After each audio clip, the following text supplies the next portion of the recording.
गुरु प्यारी साध संगत जी, आप सभी को प्यार भरी राधा स्वामी जी। आज जो हम आपको साखी सुनाने जा रहे हैं वह साखी श्री गुरु नानक देव जी की है। एक बार उनके पिता कालो मेहता जी श्री गुरु नानक देव से कहने लगे कि बेटा, अब तो 20 साल का हो गया है, तेरी उम्र 20 साल हो गई है और अब तो कुछ ना कुछ कमाने की सोच, कुछ सच्चा सौदा कर, अपना काम काज उससे चला, अपना भी खर्च पानी चला और अपने घर को भी कुछ कमा के दे। उस वक्त उनके पिता कालू मेहता जी ने उनको 20 रुपए दिए। कहने लगा कि ले बेटा, ये 20 रुपए लेके जा और इनसे कोई सच्चा सौदा खरीद और जिससे 2 पैसे का मुनाफा करके अपना भी खर्च पानी चला और कुछ ना कुछ हमें भी दे इसमें से, ताकि कुछ आगे बढ़ सके।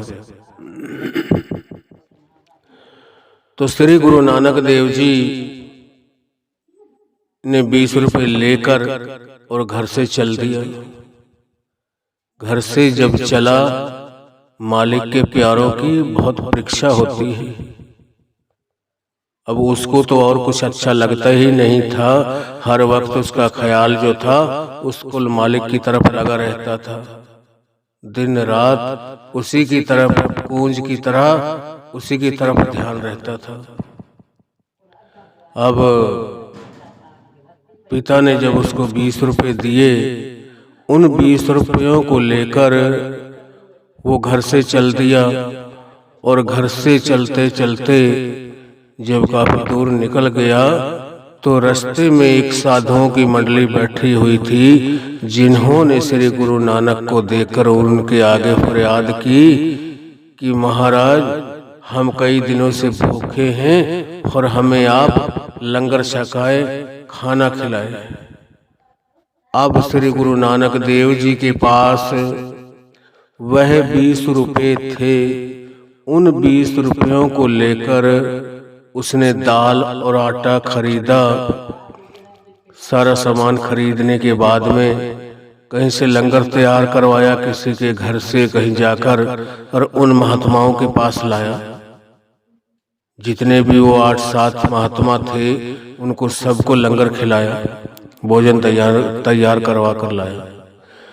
उसके बाद में उसने देखा कि इनकी हालात बहुत ठीक नहीं है, ना इनके कुछ तन पे कपड़ा है और ना ही इनके पैरों में कोई जूती चप्पल है और पैदल घूमते हैं ये। तो उसने सोचा कि इनके लिए कपड़े और पैरों में पहनने के लिए जूती वगैरह का इंतजाम मैं और करता हूँ। तो गुरु नानक देव जी जहाँ कोई बाजार लगता था, शहर होता था नजदीक, वहां गए और वो जितने 8-10 थे सबके लिए कपड़ा लाया कि ले भाई, अपना अपना आप कपड़े बनवा लेना। कपड़े लेके आया और जूतियां लेके आया 8-10 जोड़ी कि ले भाई, आप चलते हो मालिक की भजन बंदगी में और कहीं भी आने जाने के लिए आपके पास कोई जूती चप्पल नहीं है, पैदल जाते हो, पैरों में कांटा है, सो चीज है, आप ये जूतियां ले लो। जब ये सब कुछ करते हुए श्री गुरु नानक देव जी के पास वो 20 रुपए जो थे वो खर्च हो गए। जब वो 20 रुपए खर्च हो गए तो श्री गुरु नानक देव जी उन 20 रुपयों को खर्च करने के बाद में अपने घर, उसने सोचा कि अब कहाँ मैं जाऊं, आगे कुछ है नहीं, अब बिजनेस में किसका करूंगा। वापस अपने घर पर चल पड़े। जब वो वापस चल दिया अपने घर की तरफ और घर पहुंचा तो उसके पिता ने, उनका पिता जो था कालू मेहता जी, उसने उससे पूछा कि बेटा मैंने आपको 20 रुपए दिए हैं कोई बिजनेस करने के लिए, कोई कारोबार करने के लिए, वो कहाँ है? तो श्री गुरु नानक देव जी अपने पिता कालू मेहता से कहने लगे कि पिताजी वो मेरे से इस तरीके से खत्म हो गए, मैंने सब खर्च कर दिया उनका, और मेरे को इससे बढ़कर और कोई सच्चा सौदा, कोई इससे बढ़िया काम लगा ही नहीं कि भूखों को पेट भर खाना खिलाना और जिनको तन ढकने के ऊपर वास्ते कपड़ा नहीं है उनको कपड़ा दिलाना, पैरों में अगर कुछ नहीं है तो उनके लिए जूती दिलाना। मैंने यही काम कर दिया है, मेरे को तो यही सच्चा सौदा लगा है, इससे बढ़कर और कुछ नहीं है, और वो पैसे मेरे से खर्च हो गए। तो पिता ने गुस्से में आ गए। उनके पिता जब गुस्से में आ गए तो श्री गुरु नानक देव जिनके घर पे कुल मालिक ने जन्म लिया हुआ था, मगर कई दफा हमारे घर पे खुद खुदा आ जाए ना, हमारे घर पे हमें उसकी भी पहचान नहीं होती।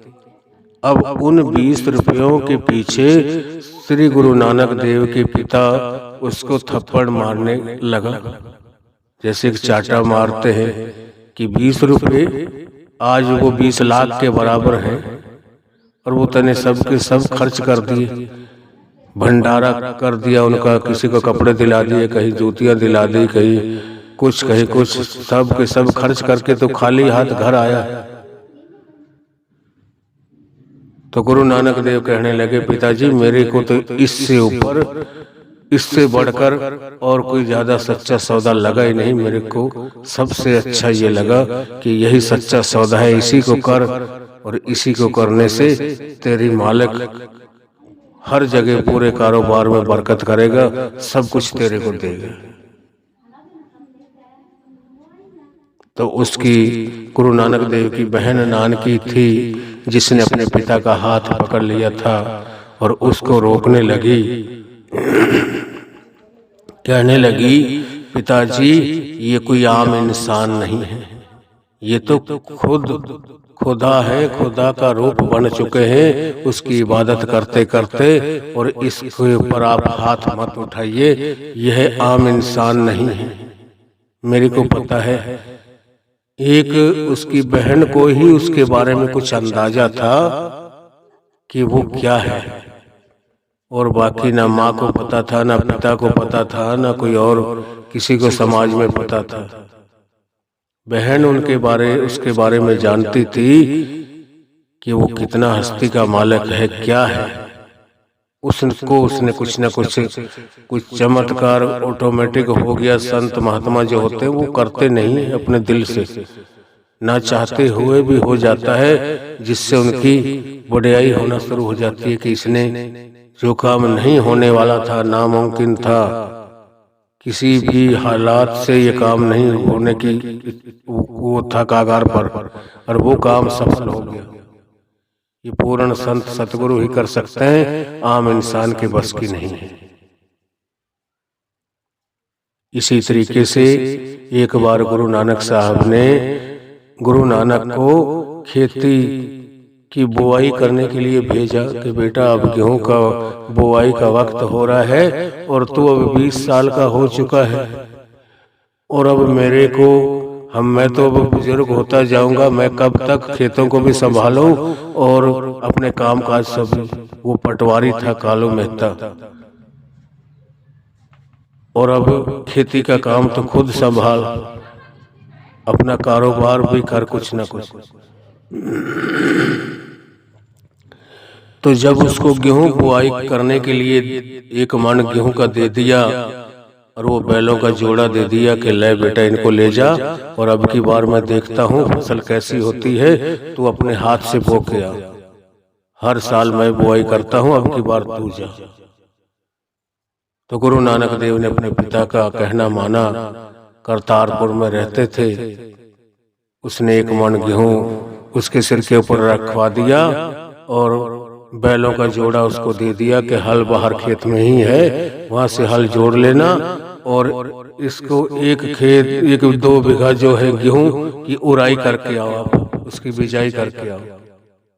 कि उस वक्त कोई ट्रैक्टर होते नहीं थे, बैलों से हल चलता था या ऊंट से चलता था। खेतों की हल की जुताई जो किया करते थे, बुआई भी उसी से करते थे।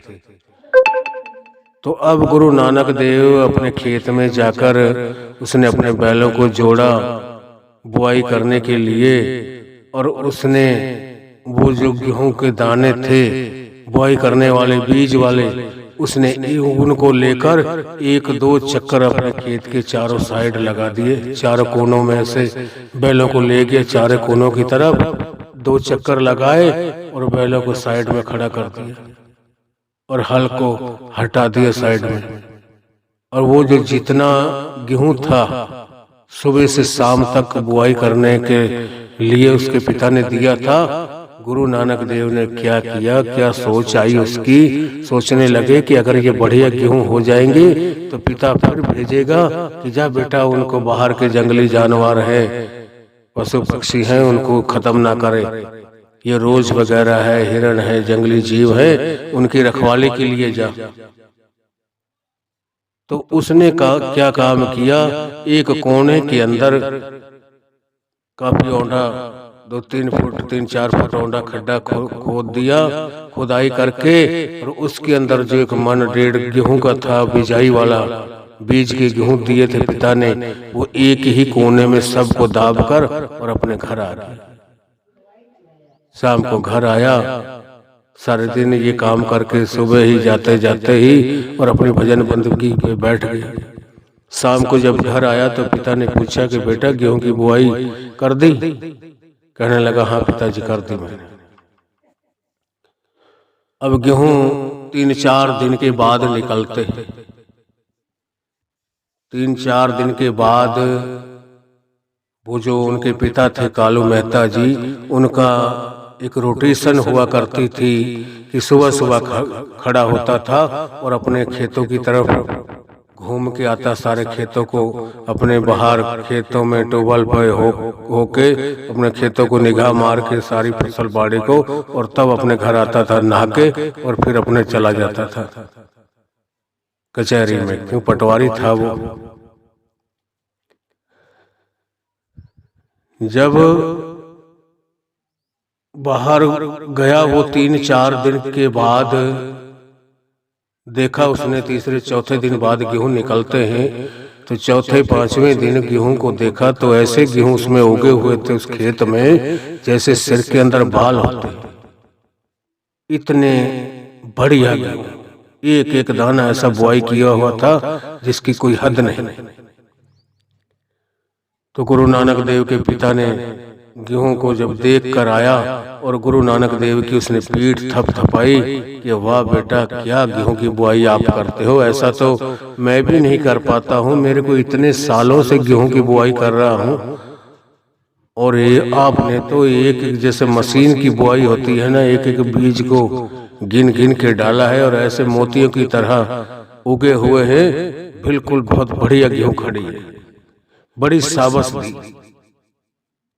अब गुरु नानक देव अपने मन में विचार करने लगा कि जी मैंने तो बुआई नहीं की, मैं तो 1 चक्कर या 2 चक्कर लगाए होंगे खेत के चारों साइड, और उसके बाद में एक कोने में गड्ढा खोद के उसमें सारा गेहूं का जो बीज था सब का सब वहीं दाब के ऊपर से फावल कस्सी से और सबको नीचे दबा दिया था, ताकि ये पिता फिर मेरे को भेजेगा, अगर गेहूं हो गई बढ़िया निकल आई तो ये कहेगा जा वहां रखवाली के लिए जा, और मेरे को ये चीजें अच्छी लगती नहीं, सिर्फ परमात्मा की भजन बंदगी में लीन रहता था।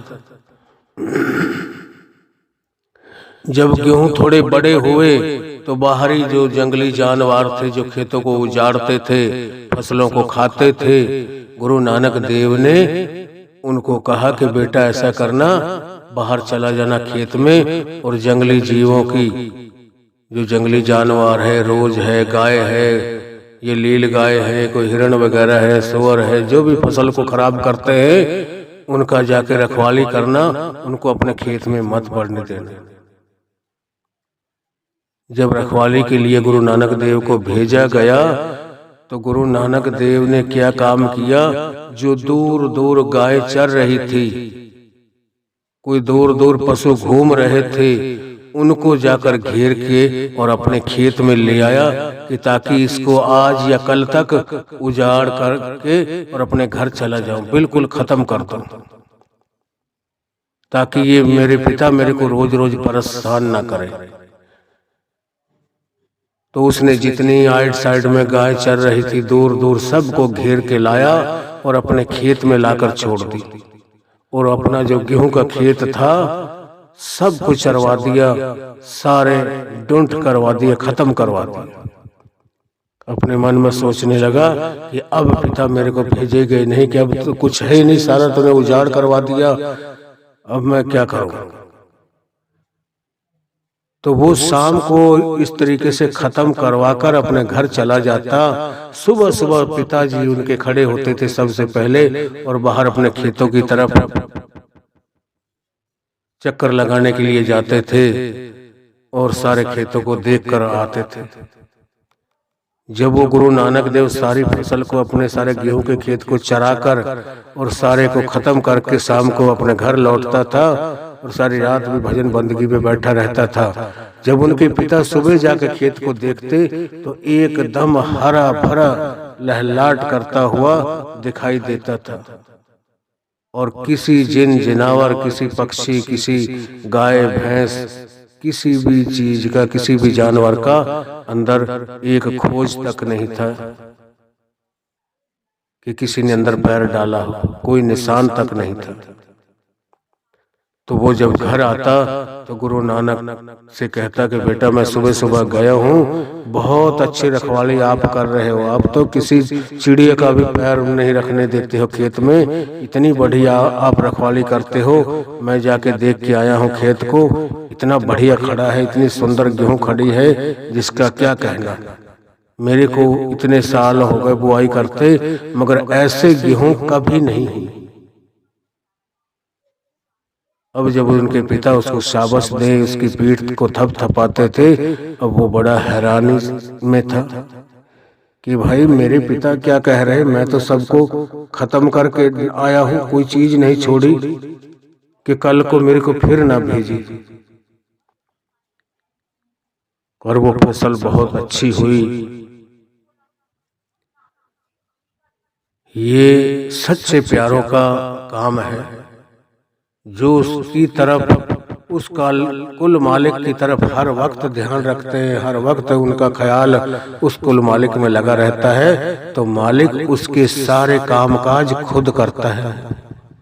इसीलिए वाणी में आता है, दासा कारज आप सवारे ए उस दी वड्याई, कि अपने सच्चे सेवकों की, सच्चे दासों की, जिसने अपने आप को समर्पण कर दिया उस कुल मालिक के नाम पर, अपना तन मन धन सब कुछ उसके ऊपर वार दिया, उनके वो सारे काम काज करता है, उनका परमार्थ भी बनाता है, उनका स्वार्थ भी बनाता है।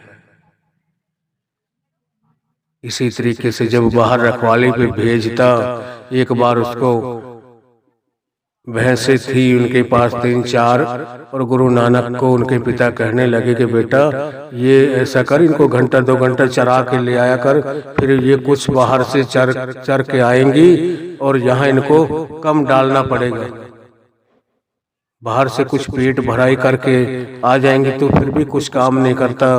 क्यों, आजकल तो कंपनियां हैं, फैक्ट्रियां हैं, दुकानदारियां, उस वक्त कोई काम किसी के पास होता नहीं था, कोई कंपनियां, कोई फैक्ट्रियां, कोई इतना अपने आप का फैलाव नहीं था जितना आज लोगों ने अपने आप को फंसाया हुआ है इस दलदल में। चाहते हुए भी कोई उस मालिक की भजन बंदगी की तरफ नहीं लग पाता, इतने हमने कारोबार में अपने आप को लिप्त किया हुआ है। तो जब गुरु नानक देव को उनकी जो 4-5 भैंसे थी उसको कह दिया कि बेटा इनको आप चरा के लाना, अब वो चराने के लिए जंगल में लेके गया और एक पेड़ के नीचे वहां बैठ गया मालिक की भजन बंदगी के लिए। और गाय भैंस उसकी जितनी थी पशु ऐसे ही चरने लगे। तो जब चरते चरते वहां एक मुसलमान था बड़ा, वहां का उसकी चौधर थी, उसके अलावा उसका राज था, उसका नाम था राय बुलार। तो गुरु नानक देव की गाय भैंसे जितने उसके पशु थे वो तो मालिक की भजन बंदगी पे बैठ गया और उसके पशु सारे उसके खेत में लगे रहे। जब उसको किसी ने बताया, वो अपना खेत देखने के लिए आया और उसने तो देखा इतना उजाड़ कर रखा, इतना कुछ खत्म कर दिया, मेरी फसल का सत्यानाश कर रखा है।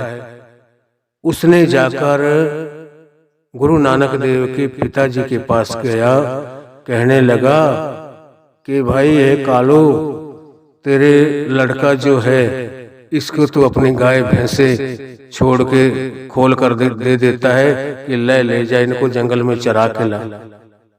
अब ये जाके जंगल में इनको तो खुला छोड़ देता है और आप अब उस मालिक की भजन बंदगी में बैठ जाता है आंखें बंद करके। अब वो पशु चरते चरते हमारी फसल के अंदर जा लगते, इसको कोई ध्यान नहीं होता। ये हम पशु जो है हमारी सारी फसल को इन्होंने खराब कर दिया, मेरे को इसकी कीमत चाहिए, मेरे को इसका जितना नुकसान हुआ है उसकी कीमत अदा करूंगा मैं आपसे। चल तो मेरे साथ चल और मेरी फसल का नुकसान देख। जब वो पहले राय बुलार अकेला देखने गया था तो सब कुछ नजर आया, काफी नुकसान, काफी खेत खा रखा था, उनके पैरों के निशान थे, कुछ फसल को गहा रखा था पैरों से, कुछ को खाया, काफी नुकसान कर रखा था। जब वो उसके पिता को लेके गया, गुरु नानक देव के पिता को घर से बुला के लेके गया कि चल मेरे खेतों के हालात देख और उनको देखकर मेरे की इनकी कीमत चाहिए, जितना मेरी लागत है और जितना इनके अंदर फसल होते मैं वो कीमत आपसे वसूल करूंगा। तो वो राय बुलार जो था उनके पिता कालू मेहता को अपने साथ लेकर बाहर अपने खेत दिखाने के लिए लेके गया। जब वो बाहर खेतों को दिखाने के लिए लेके गया, वहां जाकर उन्होंने उस खेत में देखा तो एक निशान नहीं था कहीं भी। भैंसों को जहाँ गाय भैंस उसकी कह रहा था कि यहाँ चर गई है, यहाँ मेरा इतना नुकसान है। वो पहले से भी अच्छी फसल वहां खड़ी हुई थी, हरी भरी लहलाट कर रही थी। अब वो बड़ा हैरान, कहने लगा मैं अभी यहाँ से देख के गया हूँ, इतना आपकी भैंसों ने नुकसान कर रखा था और इतने खेत को, इतने गाय भैंसों के पैरों के निशान सारे को आधे को तोड़ फोड़ कर रखी थी, बाकी कुछ चर रखा था, खा गए थे, वो बहुत नुकसान हुआ रखा था।